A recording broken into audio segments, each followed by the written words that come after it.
primer aparador de primer nivell. De fet, Josep Pla, per exemple, el va guanyar ara fa 60 anys en el premi que abans portava el nom de Joanot Martorell i que a partir de l'any 60 va tenir el nom que ara tenim, que és el de Sant Jordi.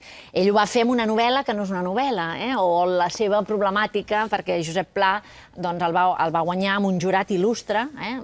Salvador Espriu era membre del jurat, Maurici Serrahima, hi havia Antoni Vilanova, un gran crític i professor literari, Josep Miracle i Miquel Llor, va tenir uns lectors de privilegi, però va ser un premi que va estar envoltat de polèmica, de molta polèmica, perquè era una obra que ell ja havia sotmès a la consideració de l'editor i que de fet es va posar a la venda una setmana després de la concessió del premi, cosa que és materialment impossible fins i tot avui, que tenim tot de mitjans, i el Premi Sant Jordi que avui fallem i que aquesta nit es concedeix, doncs efectivament no sortirà a les llibreries fins aproximadament a mes de gener, febrer, per tant que necessita un temps de producció.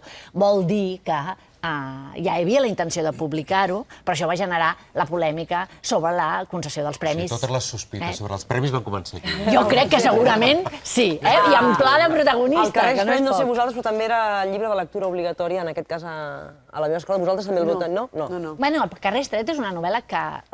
Sí, Martí, més tard. Bé, ara dit a l'escola era a l'institut. Hauria de ser de lectura obligatòria, no sé si ho és o no, però hauria de ser. Nosaltres com a mínim el convertim en aquest programa de lectura obligatòria. Pla hauria de ser lectura obligatòria per qualsevol persona que vulgui conèixer la força de la narrativa catalana. En aquest sentit, és una novel·la en la qual ella es planteja si es pot fer novel·la o no es pot fer novel·la, i fa un pròleg que diu 4 paraules, i són 4 paraules comptades, en el qual diu: Stendhal deia que fer una novel·la és col·locar un mirall i veure què hi passa. Doncs mirin, senyors, jo he col·locat el mirall al voltant d'un poblet imaginari que es diu Torrelles i he vist a veure què hi passava. I clar, el que hi passa és que ella es fixa en els detalls. I llavors diu, és una novel·la que no té argument de novel·la. I en realitat és que és aquesta vida quotidiana de gent que es critica sistemàticament i que aleshores ell, per exemple, perquè puguem sentir la frescor de Pla, doncs arriba i abans, ell és un veterinari que ha de substituir l'anterior veterinari, i abans de trobar una casa al carrer Estret està en una fonda. I aleshores, per exemple, diu, la fonda està dirigida per 2 germans, exactament per un germà i una germana,